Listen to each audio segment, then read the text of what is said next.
We're now joined by two distinguished guests to discuss the race to space. Dr. Ken Kramer, he's the founder and managing editor of Space Up Close. Thank you very much for being with us tonight. And Dan Price, the CEO of Gravity Payments. Thank you both for coming into our studio virtually tonight. Sure, thank you. What do you guys think of billionaires taking up to space? Dan, we'll start with you.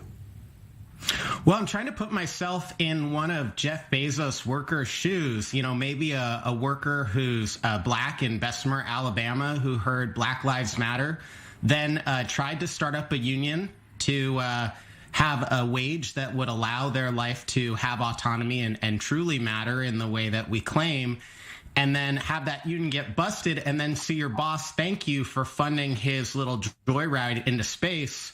You know, that doesn't even get into the taxpayer subsidies, the funding, the fact that this guy doesn't pay any taxes. So I'm just thinking about the state of the American dream right now and putting myself in that worker's shoes.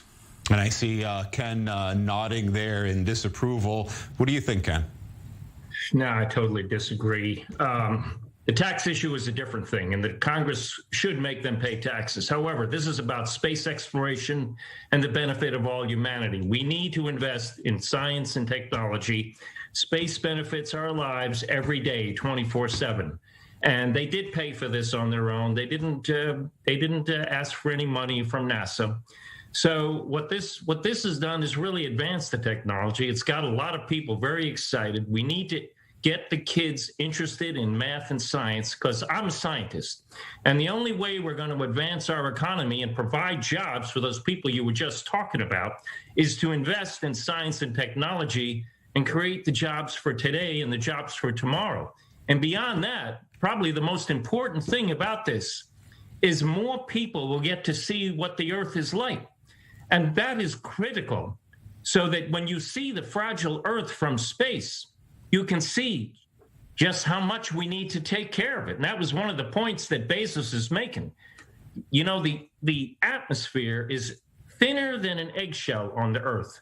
And we need to be better stewards of the planet. And that's what people, all the astronauts, get out when they travel to space. And when we went to the moon, we discovered the Earth back in Apollo, and that's what's happening now. So we need more people. It is very expensive. I can't afford to do it, but I would love to go to space since I was a kid. We need more people to understand how fragile the Earth is and that we need to take care of it. And so the more people that see that, the more people will understand that concept. Dan, I mean, of course, I want your comments here. Ken is saying, very much rightfully so, that space exploration is at a point where it's moved into a privatization stage. There is entrepreneurs and there is business people who are taking leaps forward after years of you know, when NASA and the Russians and the Chinese and even now the Emiratis have not done much. You don't see the benefit also in this in terms of the benefits for humanity, for mankind? Well, I think of it as a very, very small step forward for mankind, but a very large step forward for one guy's ego. You know, we all worked together collectively and got to space 60 years ago. And it's correct that we've achieved a lot scientifically when we've come together and done that with some amount of public accountability, public funding, working together. And call me crazy, but why is it that it seems unlikely that after really wanting to control and hoard as much wealth as possible here on Earth, these billionaires are going to somehow be the grand stewards of outer space? You know, it just doesn't add up. And so the idea of exploration coming together and working on our most important problems collectively is a good idea. And what we can do is address the problems that we face, things like climate change, things like redoing our energy infrastructure, things like redoing our infrastructure in general. Those are the things that are going to take us forward as humanity. But today, one guy's ego went forward and humanity made very little progress. So here's a challenge for you, Dan. What if they sponsored the trips and the exploration, but sent their best employee to space? Would that change things for you? Yeah, the idea of like turning, what used to be the American dream into like a lottery where we can hold up different individuals as the winners rather than lifting everybody collectively. We were a lot stronger as a society a long time ago when we were focused on taxing the very wealthy and increasing the median wages for everybody else. And we were able to create some semblance of the American dream for part of the population.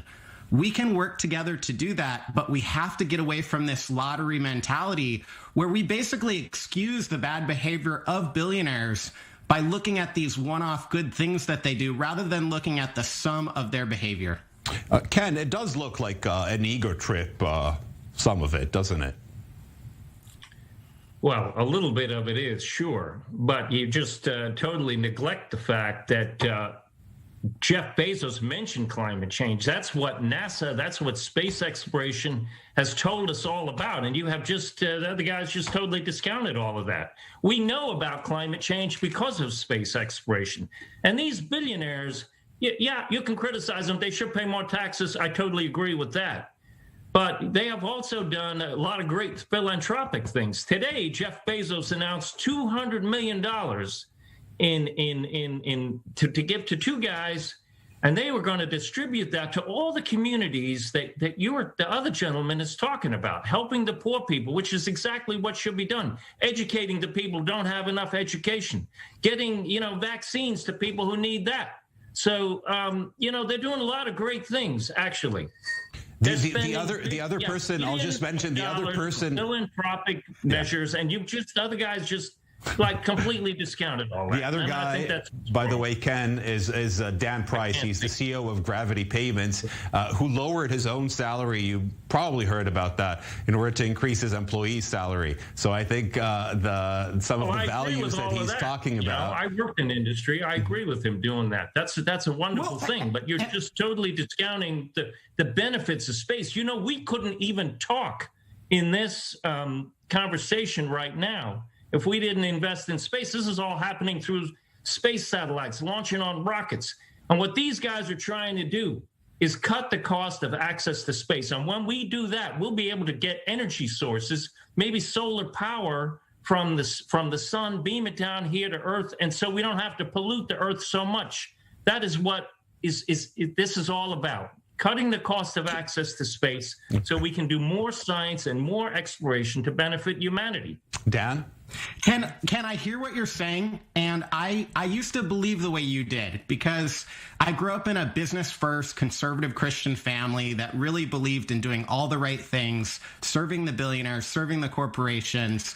But what I found is, if you look at the totality, billionaire philanthropy and these PR scams, they really are just a PR scam. And all of us end up unwittingly doing PR for these billionaires because we look at the good things that they do that they want to put in front of us, and then we turn our backs to the things that they want to hide from us that are actually hurting. And as Anand Urianatis said, we should not trust our arsonists to be the world firefighters. So Jeff Bezos bears a lot of the responsibility. He named the arena here in Seattle Climate Pledge Arena. Yeah. He spends a huge amount of money to make us believe the things that you believe that I used to believe. And I think we need to wake up for it, because we end up excusing bad behavior for the next generation. Dan Price, Dr. Ken Kramer, sadly, our time is up, but it was a fascinating debate. Thanks to both of you for coming on our show tonight. Thank you.